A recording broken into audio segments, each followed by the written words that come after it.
Every idea starts with a problem. Warby Parker's was simple. Glasses are too expensive. So they set out to change that. By designing glasses in-house and selling directly to customers, they're able to offer prescription eyewear that's expertly crafted and unexpectedly affordable.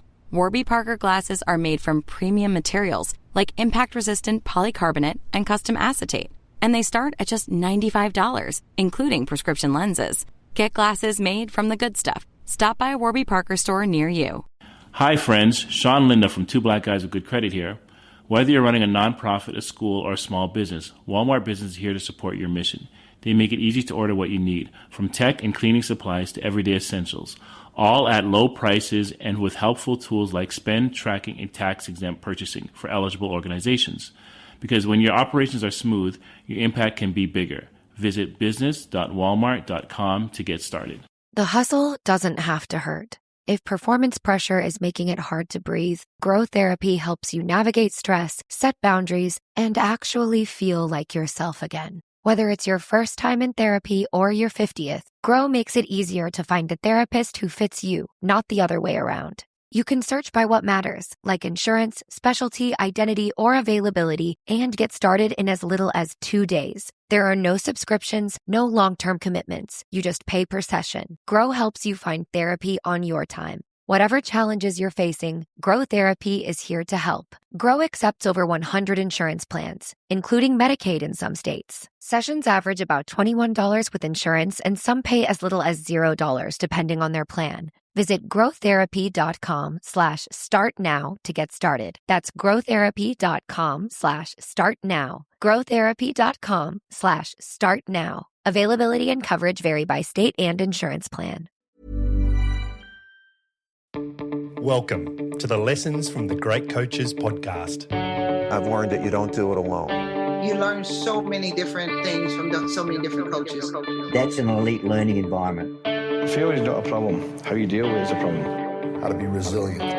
How important it is to infuse joy in the process of learning. To be a good coach, you've got to give more than you take. What an interesting life it is to be a leader. My name is Paul Barnett, and you are listening to the Great Coaches podcast, where we explore leadership through the lens of high-performance sport by interviewing great coaches from around the world to try and find ideas to help all of us lead our teams better. We started this podcast because we wanted to have better conversations with our families around the dinner table.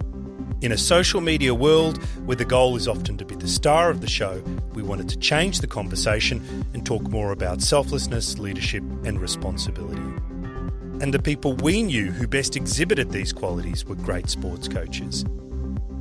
As the podcast has grown, the great coaches we have interviewed have shared so much insight and wisdom that we decided to create episodes dedicated entirely to the lessons that have resonated with us the most.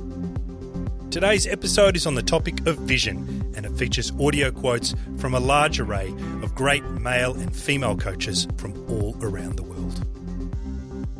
The Lessons from the Great Coaches podcast. One of the most famous vision statements, in my humble opinion, is this one. I have a dream that one day this nation will rise up and live out the true meaning of its creed.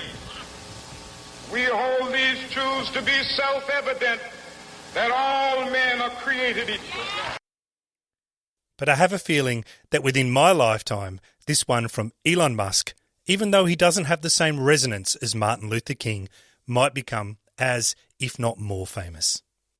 To become a spacefaring civilization and a multi-planet species. This episode is on vision, the statement that describes the future that the team is going to put all its energy into pursuing. And having a vision is a critical part of leadership.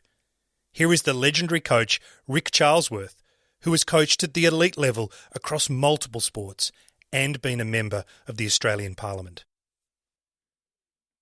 And leadership is, in my opinion, only about two things. It's about real definition about where you want to go, knowing what you want to achieve, where the end point is, where you're heading. And then it's about being able to persuade people and take them with you. And you do that in all sorts of ways. You do that by the example you set. You do that by your rhetoric, the tactic, and by gathering evidence. in a whole range of ways to convince people that this is the way we ought to go. But at the same time you do that in the sporting context, you also have to look at the athletes who are in your team or the people who are in your team, and you have to make the most of them. You have to discover a way which utilises their skills and abilities. So I think the great coaches know where they want to go. They have definition about that. They never accept second best. They always insist on quality.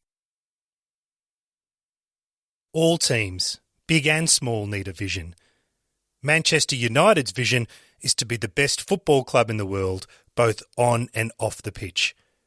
While Pinnacle FC, a local football club in Canada's vision is, we believe in developing a first-class football club that will provide the tools for everyone to succeed in the beautiful game. Here is Tamsin Greenway. Whenever you're in a team, there has to be a bigger picture. It can't just be about one individual. Even if it's the best star player, it can't ever just be about that. Having a vision, or as Eddie Jones told us, being clear on where you want to go, is also a trademark of great coaches. Well, I think they're very clear on what they want. So they see the game, they got an image of the game, and they know what is successful in the game. Neil Craig built on this idea by explaining how great coaches are also able to break down this vision into a roadmap to achieve it. They bring a vision and they're the keeper of the vision, which is really important because we all drift as human beings, and every now and again they have a real feel of when to realign individuals or groups of people back to the vision they're on. So they have this picture in their head about where they're going, what that looks like, but just as importantly, this roadmap of how to get there, what's important to get there, and how will we know that we're getting there. Tim Walsh coached the Australian Rugby Sevens women to an Olympic gold medal. And he also echoes Neil's thoughts as he explains that you need to be able to take the vision down into execution in order for it to be successful. I think most people have a vision, but the ability to execute it is what is the difference between, I think, a successful coach and a good coach. So I think everybody has the technical knowledge. Like, we all played the game and we study the game and we love it. So the technical side of things. So it's how do you move from having this vision or this idea to actually then executing it? It's like in business. You have all these business ideas, but not nobody, but the rare people can actually execute it. So they're very passionate and true and authentic to themselves. And then they have the ability to manage the situation and adapt. Bryony Arkle has coached multiple netball premierships. She makes the point that a vision needs to be connected to a how-to and a feeling of confidence. I think it's really important that you have a vision for your team or whoever you lead, and back that with a really good how-to. I think a lot of people just wish for things to happen, but I had to give them those skills and instill that confidence in them that I knew that they could be world's best, and I knew that we could win the Suncorp Super Netball. So, yeah, I think it was definitely just a change in mentality, a change in language, even how we stood at training. How do champions stand? Do they stand with their shoulders high? Do they get over if you make a mistake, how quickly you get over that and move on and not dwell in those situations? So all really good coachable moment, and giving feedback in the moment, I think really helped this playing group to achieve that championship that year. One important thing to remember, though, is that your vision needs to be aligned with the stakeholders in your organisation. This ensures collaborative effort and does not cause unnecessary conversations that can distract attention from the key task of execution. Here is gold medal winning rugby sevens coach Gareth Baber. I think one of the biggest things, and I know that gets talked a lot about in terms of coaching, is a vision of what you want it to be, whatever that may be. If you're within the business or organisation, sort of aligning it to what that vision of the business might be and how you want to bring the rugby to life. And John Hamlet was a colonel in the army and over 30 years has coached 5 winners of the gruelling Comrades Ultramarathon. In our discussion, he shared the wonderful quote from Proverbs, "People perish due to the lack of vision," and explained how a vision takes over when the initial motivation fades. Discipline brings us to the win. Motivation gets us on the road. So we know that motivation is just an initial thing, and that kind of gives us our goals. And then you've got to teach him to understand what his actual vision is. You know, that old statement, people perish due to the lack of vision. Well, I do believe that's the case with most of our runners. Lots of, especially ultra-distance runners, perhaps with the exception of the Japanese. Most of our exceptional ultra-distance runners, they kind of run and hope they do well. They go from year to year. They run pretty much the same. Because they're ultra-distance runners, they might outclass the field often, and they're just an exceptional, unique bunch of people. Very hardy, which really suits me as an old colonel. It's like hardcore people, and they're not going to wind down, and they're not going to whine when it's sore, and they're not going to cry when it's a bit ouch. They're there to do what they need to do, and there's an internal monitor that drives them to this. And this is wonderful working with people. The idea of vision giving energy to people and the team to help them continue driving forward was also something that the rugby coach Heineke Meyer talked about. I think the most important thing is to have a vision for the team. And the bigger the vision, the bigger the energy. You have to have a vision that inspires people. And I always say to young coaches, I like working with young coaches, it's like a magnifying glass. If I take a magnifying glass and I don't have an exact set vision, there's no energy. You know, we play this style, we do this style, we stand for this is our culture, and you change every second day. If you've got a set vision written in stone, so everybody knows exactly what they want to achieve, and everybody's focused in the same direction, you focus with a magnifying glass, you put it on one spot, everybody's focused, you have enough energy to start a fire that can destroy everything.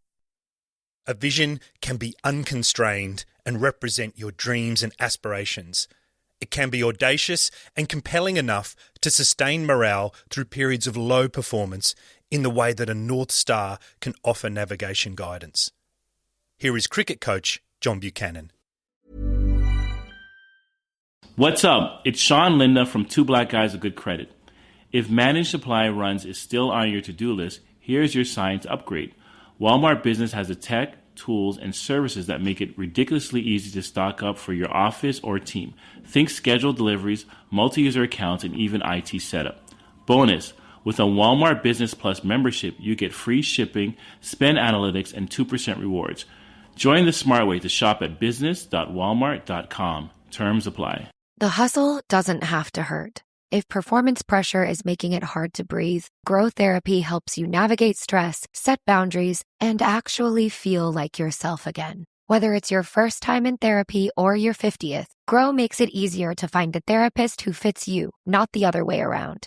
You can search by what matters, like insurance, specialty, identity, or availability, and get started in as little as 2 days. There are no subscriptions, no long-term commitments. You just pay per session. Grow helps you find therapy on your time. Whatever challenges you're facing, Grow Therapy is here to help. Grow accepts over 100 insurance plans, including Medicaid in some states. Sessions average about $21 with insurance, and some pay as little as $0 depending on their plan. Visit growtherapy.com/start now to get started. That's growtherapy.com/start now. growtherapy.com/start now. Availability and coverage vary by state and insurance plan.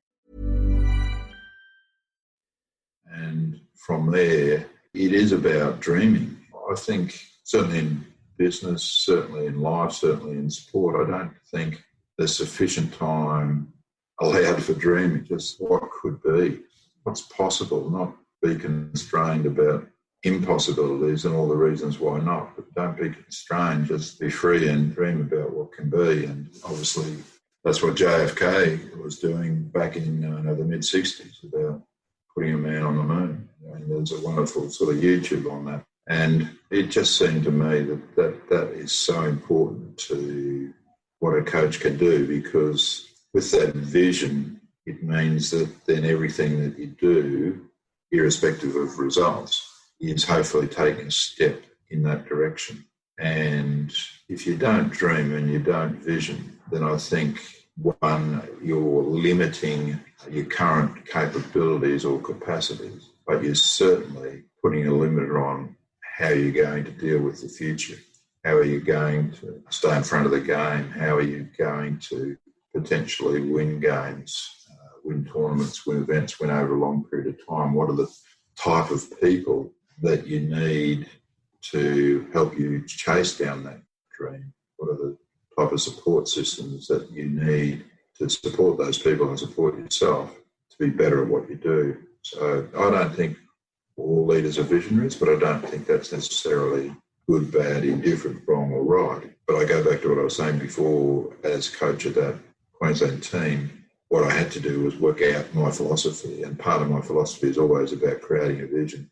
I knew that's what I did with people, teams, business that I'd operated in, and that was a central part, cornerstone to my coaching philosophy. So that's what I would bring always to teams that I coach, and that's certainly what I still do with my corporate business these days. And not that I necessarily can dream for a company, but I try to get them to understand the power of dreaming and visioning and allow them to try to do that themselves. And it's not easy, because I think we do tend to operate in mindsets and constraints that direct us in a certain way. And a lot of times when people put their vision statements together, or whatever they want to call it, they can call it mission, or everybody can get tied up into semantics, but it's almost something that can just be cut and paste and put into another organisation just as easily.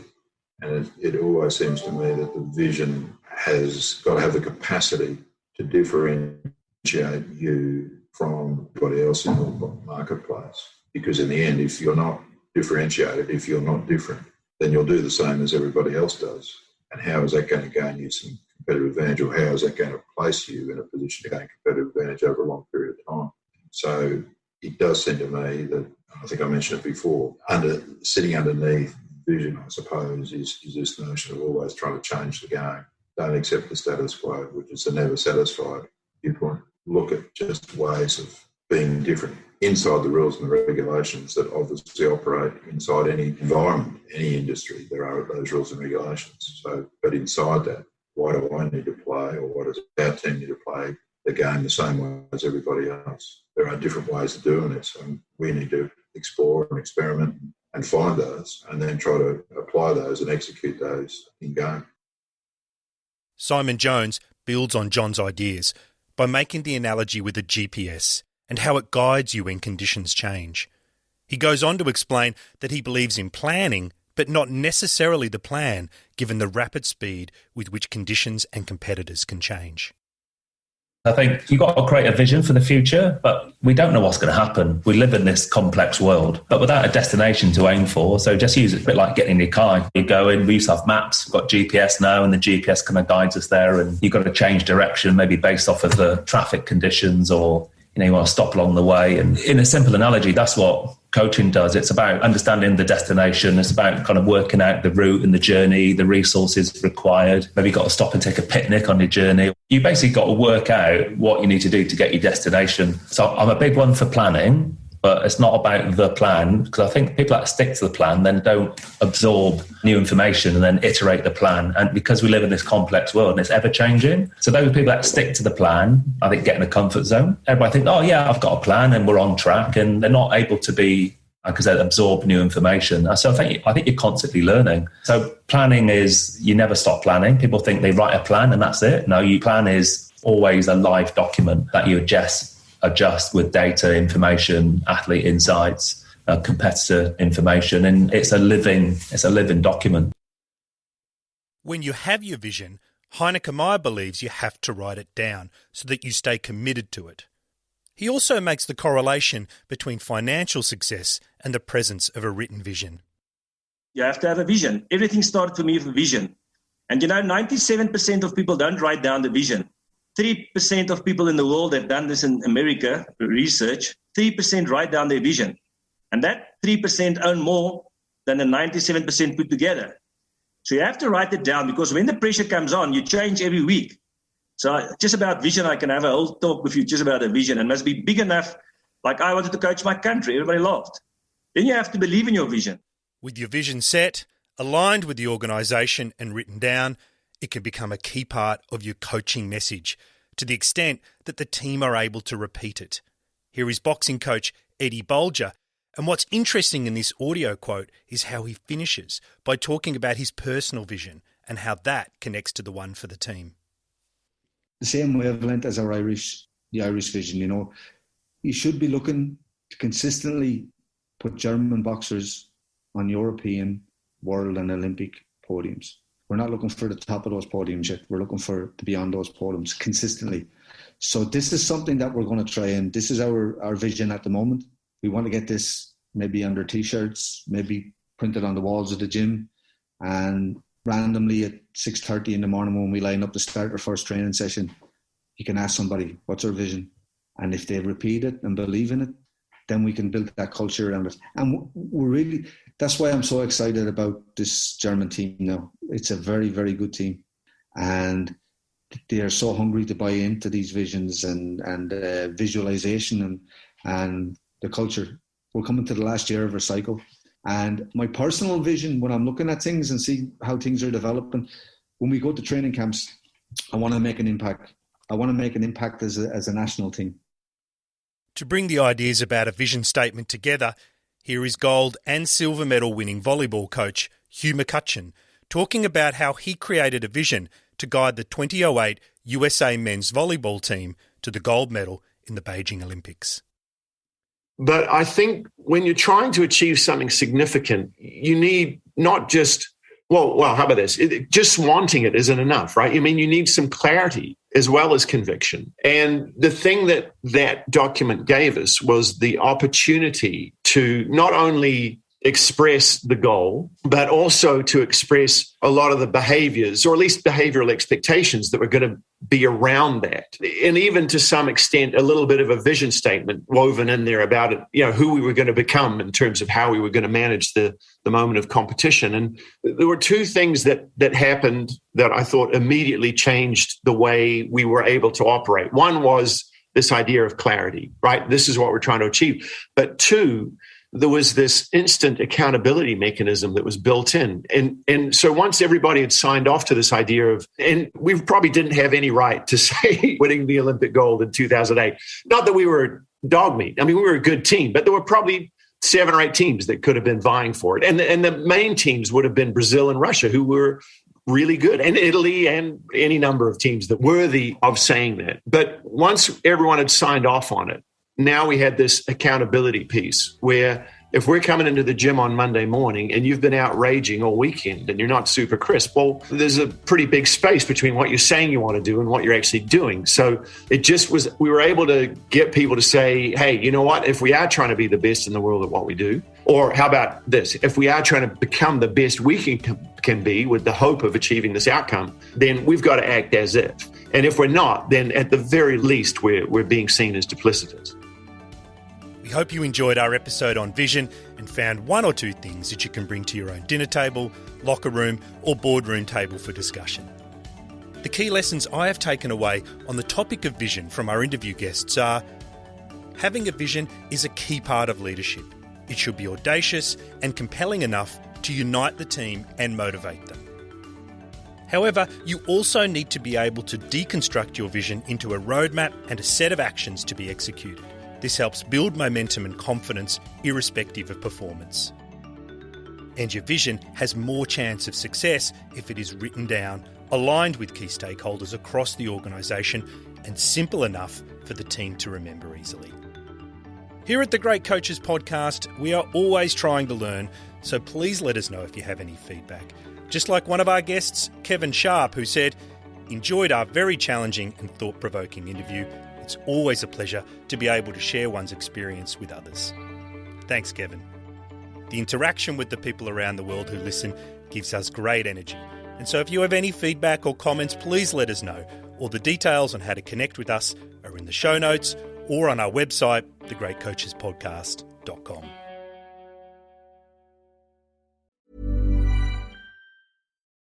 There's one place for the newest drops in wellness and performance, and the biggest sale of the year. It's The Drop by GNC, curating the best of what's new, handpicked by the pros who know what works. And right now, get it all, buy one, get one 50% off during the semi-annual Live Well sale.